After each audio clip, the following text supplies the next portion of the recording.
ya estamos en nuestra audiencia preliminar y nos acompaña la licenciada Jennifer Pimentel. Ella es psicóloga clínica con especialidad en psicología bariátrica para hablar cómo enfrentar los cambios antes y después de esta cirugía. Bienvenida al Tribunal de la Tarde. Muchas gracias. Muy feliz y muy contenta de estar aquí con todos ustedes compartiendo este espacio. Qué bueno, licenciada, qué bueno que está con nosotros para tratar un tema muy interesante. Pero vamos a brindar, ¿verdad? Vamos Claro, a brindar. Antes de... El sabor que empieza en el aroma. Adelante, Carla. Un cafecito Santo Domingo. El sabor. Carla es nuestra aliada para ponernos esta tarde ¿verdad? Bien contentos a todos con este cafecito. No, siempre tomo un que yo cafecito siempre espero. Para tomar decisiones importantes, incluyendo el proceso de la bariátrica. Muy importante, muy sí. rico. Bueno. Gracias. Gracias, amor.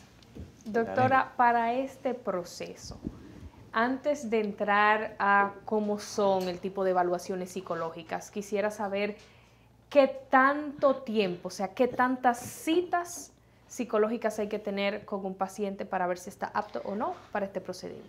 Ok, lo correcto, lo ideal, hablando de lo ideal y de la realidad, es que por lo menos mínimo una persona tenga 3 consultas antes de decidir hacer el proceso, porque muchas veces sí sabemos que vamos a bajar de peso, sabemos que vamos a tener un cambio en nuestra apariencia, pero no sabemos los cambios que vienen ya a raíz interna, ¿verdad? Digamos psicológicamente, cómo tratar con esas cosas, y entonces es importante que se tomen en cuenta. Ahora, la realidad es que regularmente se hace 1 o 2 consultas antes del proceso bariátrico para poder aprobar un paciente. Hay 2 partes, licenciada. Hay una persona que se quiere hacer la cirugía bariátrica por asunto de estética. Quiere verse delgado o delgada. Quiere que la ropa le sirva. Un asunto de estética, de belleza. Y Claro. otra persona se la hace por un asunto de salud. Sí. Que ya el médico le dice, mire, usted no puede cargar con esas libras porque le está afectando su salud. Y si usted quiere continuar unos añitos más, debe someterse a un régimen de reducción de peso rápido, y la bariátrica es la vía más óptima. ¿Cómo entonces usted analiza esta situación para poder dar un seguimiento psicológico a ese tipo de paciente?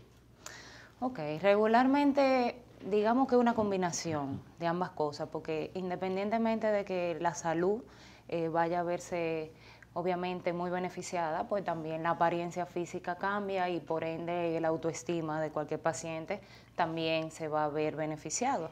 Pero anteriormente, digamos que la bariátrica se utilizaba en pacientes con una obesidad mórbida que ya tenía la salud comprometida.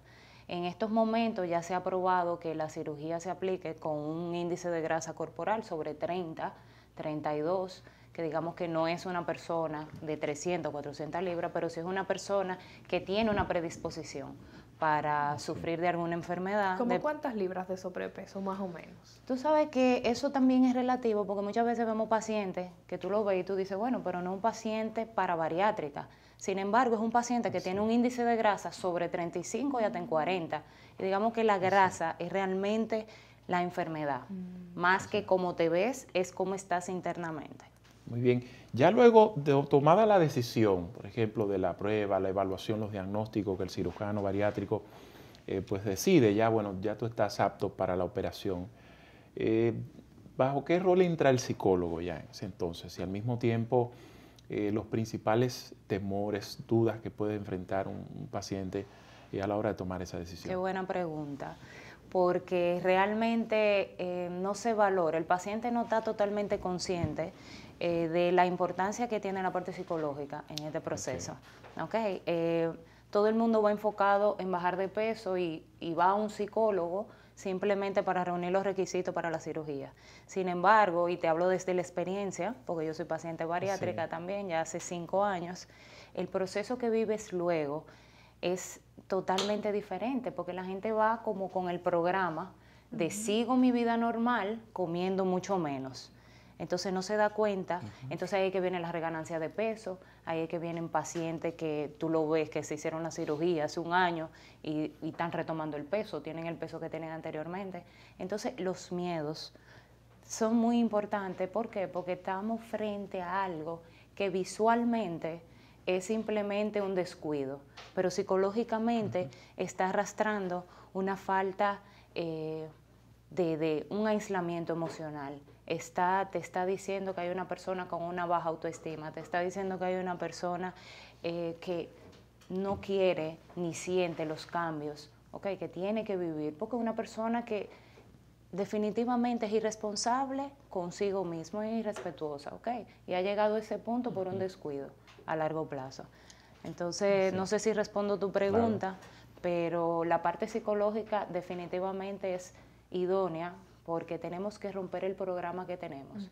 Automáticamente vamos haciendo las cosas como estamos acostumbrados a hacerlas y cuando nos vemos frente a esta parte restrictiva de que no puedo comer como antes, de que socialmente no puedo compartir comiendo o tomando alcohol, que es a lo que estamos acostumbrados, entonces una persona que empieza a frustrarse, una persona que empieza a aislarse, una persona que empieza a hacer otras cosas y a tomar esa adicción por otra parte. Sí, licenciada, yo conocí un caso de un señor que tenía una obesidad mórbida, estaba muy obeso, y fue sometido a una cirugía bariátrica.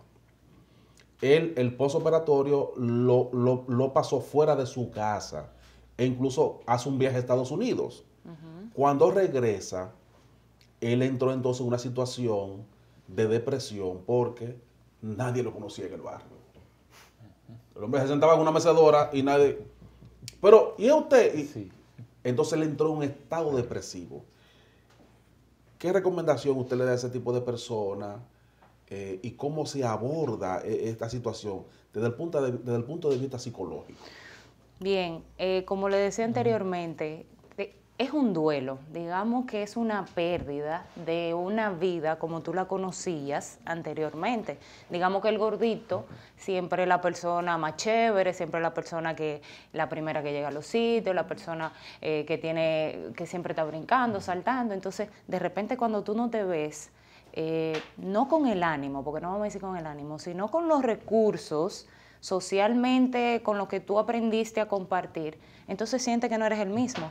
De repente, fíjate, tu imagen cambia y sientes que ya no eres esa persona de antes porque la gente también te hace sentir así. Y entonces, estamos hablando de que es algo que nosotros tenemos que aprender a asumir la responsabilidad, porque cuando tú quieres cambiar, cuando tú asumes un cambio de vida, tiene que ser en tu estilo de vida, tiene que ser en cada cosa que haces. Entonces, por ejemplo, el señor que viene... y viene al barrio y no lo están conociendo y se amarga y se deprime porque ya no es el que está en el medio ni el que tiene el mismo ánimo. Claro. Entonces, ¿qué pasa? No estamos hablando de que la parte social es la que está afectada, sino que está pasando contigo. O sea, y ahí vemos la presión social, porque entonces es posible que en estos casos de estos pacientes, cuando ya van a una actividad, reciben esa avalancha de comentarios de los demás de, pero come un poquito más, eso no te va a hacer nada, eso no es ningún problema. ¿Cómo se maneja psicológicamente esa parte de quienes no aceptan el cambio de ese paciente? Lo primero que tienes que aceptarlo tú. Digamos que no podemos cambiar el medio, no podemos cambiar la forma de pensar de los demás. O sea, es más fácil jalarte hacia abajo, hacia donde yo estoy, que subir hacia donde tú estás. Porque el que finalmente toma esta decisión es una persona que está diciendo, quiero parar hasta aquí, quiero hacer un cambio positivo en mi vida. Entonces, el que está aquí sentado, que no toma la decisión, es más fácil, ¿verdad? Decirte, ven para acá, olvídate de eso, a subir y asumir una decisión, tomar una decisión que va a costarte, obviamente, muchos cambios, a lo que tienes que acostumbrarte, lo que tienes que conocer obligatoriamente antes de tu proceso. Mire, licenciado. Los pacientes, la mayoría de los pacientes que han recibido ese proceso quirúrgico, ¿han decidido anunciarlo públicamente o en otros casos también reservarlo, como esperar ya hasta el final, que la mayoría pueda notar el cambio, entonces a través de eso poder expresarlo? Sí, sí, sí, hay de todo. Hay personas que deciden abiertamente decir, bueno, esto es algo que yo estoy haciendo, y otras personas que definitivamente no lo hacen. Y eso es un punto muy importante que tú evalúas en consulta. Y hay quienes no lo dicen nunca también. Hay quienes no lo dicen nunca, sin embargo, eso alimenta el morbo, ¿verdad? De Está todo el mundo. Se está muriendo. Se habrá hecho la bariátrica, no se habrá hecho la bariátrica, porque ahora mismo eso es algo muy común que muchas personas están haciendo y que están empezando a incursionar.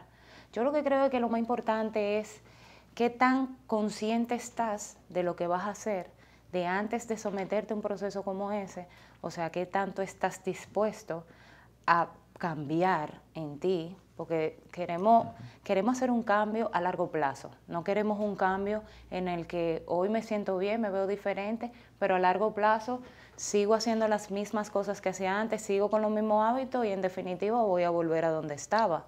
Entonces el estómago es un músculo que en la medida en que tú sigas forzando ese estómago, va a seguir ampliando y obviamente vas a volver a lo mismo. Mire, licenciada, le voy a poner otro ejemplo. Dígame. Una dama que conozco, ella vive en Estados Unidos. Ella está un poquito gordita, ella quiere someterse a una cirugía bariátrica en Estados Unidos, en Nueva York. Y le dijeron, si tú no tienes el peso, tú no aplicas porque no tienes el peso para eso. O sea, tú no estás tan obesa para ¿Y qué ella hizo? Comenzó a comer todo lo que engorda. Pastas, pizza, comida chatarra, porque ella quería hacerse su bariátrica.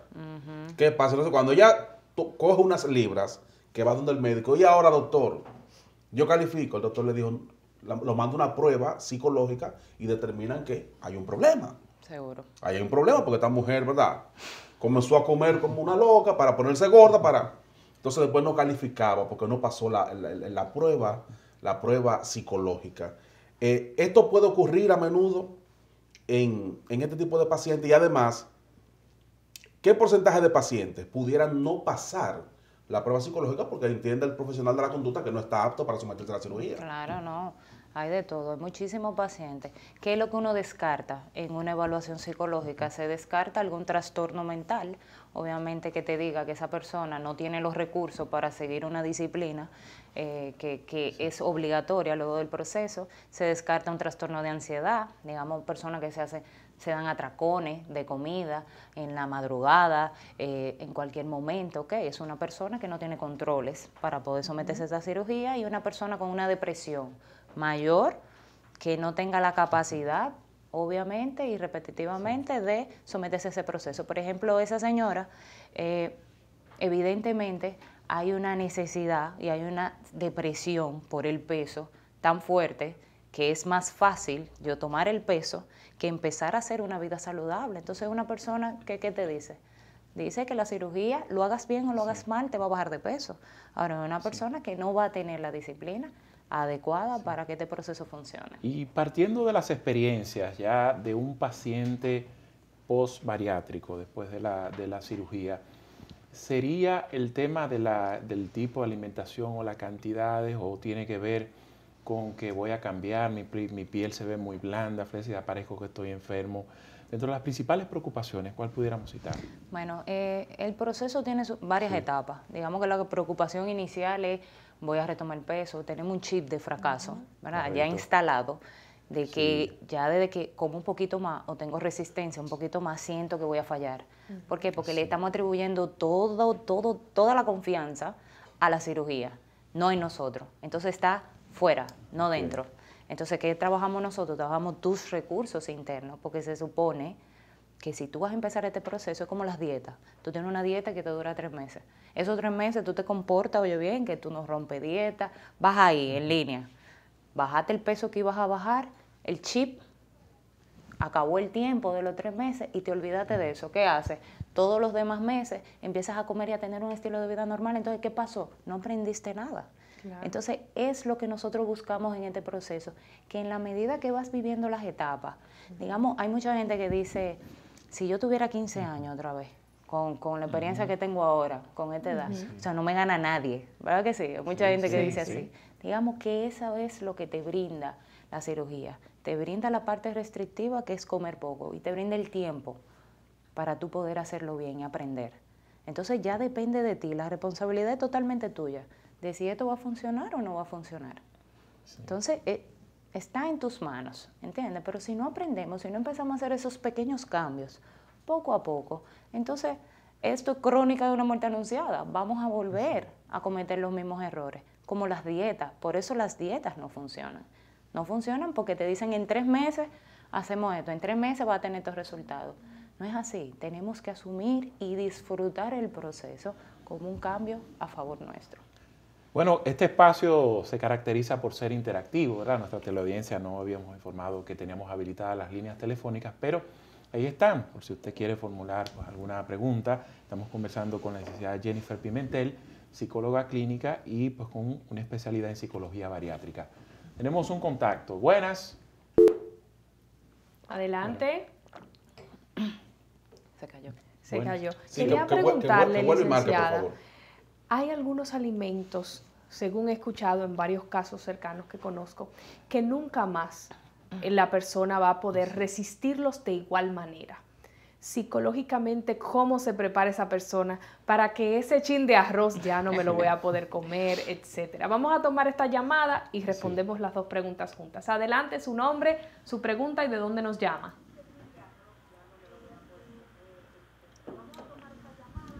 Buenas. Baje el volumen de su televisor. Buenas tardes. Mi nombre es Agrario, le hablo del sector de Villa Juana. Yo soy recientemente operada de bariátrica. Entonces yo le quiero... Sí, adelante. Hola, Sagrario. Sagrario, le escuchamos, hable. Sí, es que tiene... Tiene el retorno por el volumen de... Entonces, yo Sí. quiero preguntarle a la doctora Jenny, ¿cómo uno maneja la situación de cuando uno está operado de la bariátrica que le entra esa ansiedad? Bueno, muy bien. Bueno, Sagrario, ¿cómo estás? Gracias por tu pregunta. Bueno, la ansiedad es algo que tenemos que ir trabajando desde antes de este proceso.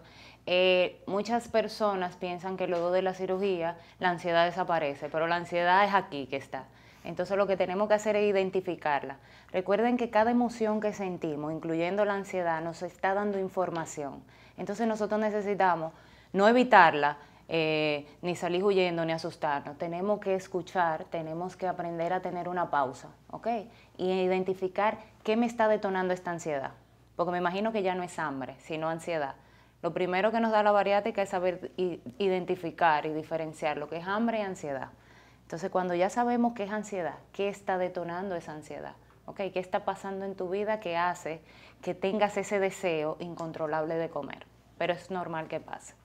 Bueno, Y muchas- lo del Sí, arrocito, lo del arroz. licenciada. Bueno, mira que yo me imagino que eso va a responder las 10 llamadas que vienen por ahí. Pues Sí, mira, lo del arroz Y otros alimentos. y otros que puedan. alimentos, eso es relativo, no a todo el mundo le pasa. Hay muchas personas que toleran perfectamente el arroz, hay otras personas que no. Si ese es su caso del arrocito, pues tenemos que aprender a vivir sin él, ¿verdad? Tenemos que... Y ese chicharrón se acabó. Tú sabes caramba. que es interesante eso, porque la gente piensa, imagínate que tú estás enfocado en que si no es eso, no es nada. Qué rico es un filetico de cerdo. Está el chicharrón y está el filetico. Tú puedes perfectamente, porque las cantidades son pocas, ya el tema no es dinero, ¿verdad? Porque ya eso lo manejamos. Entonces es elegir mejor, es la calidad de lo que tú comes lo que va a hacer la diferencia, porque puede ser lo que tú quieras. Unos camaroncitos, la gente dice, no, eso tiene mucho colesterol, eso no se puede comer. Maravilloso. ¿Por qué? Porque tiene mucho B12. Entonces es un alimento que te alimenta y obviamente, alimenta y te da esos nutrientes que tú necesitas. Entonces ya no se trata de la cantidad, sino de la calidad de lo que tú comes. Bueno, Entonces hay que educarse. muchas gracias, licenciada. Gracias por sus orientaciones. Muchas gracias a usted por la invitación. Espero que, Sí. pues nada, se haya aclarado un poquito. Claro. Creo que hay una necesidad enorme de conocer es. más sobre esta parte psicológica que es sumamente importante. Gracias, licenciada. Nos vamos a una Sí, pausa. muy bien. Nos vamos a una pausa, pero entonces cuando retornemos, el Tribunal Deportivo. Por ahí anda calentando el brazo. Cristian Rojas.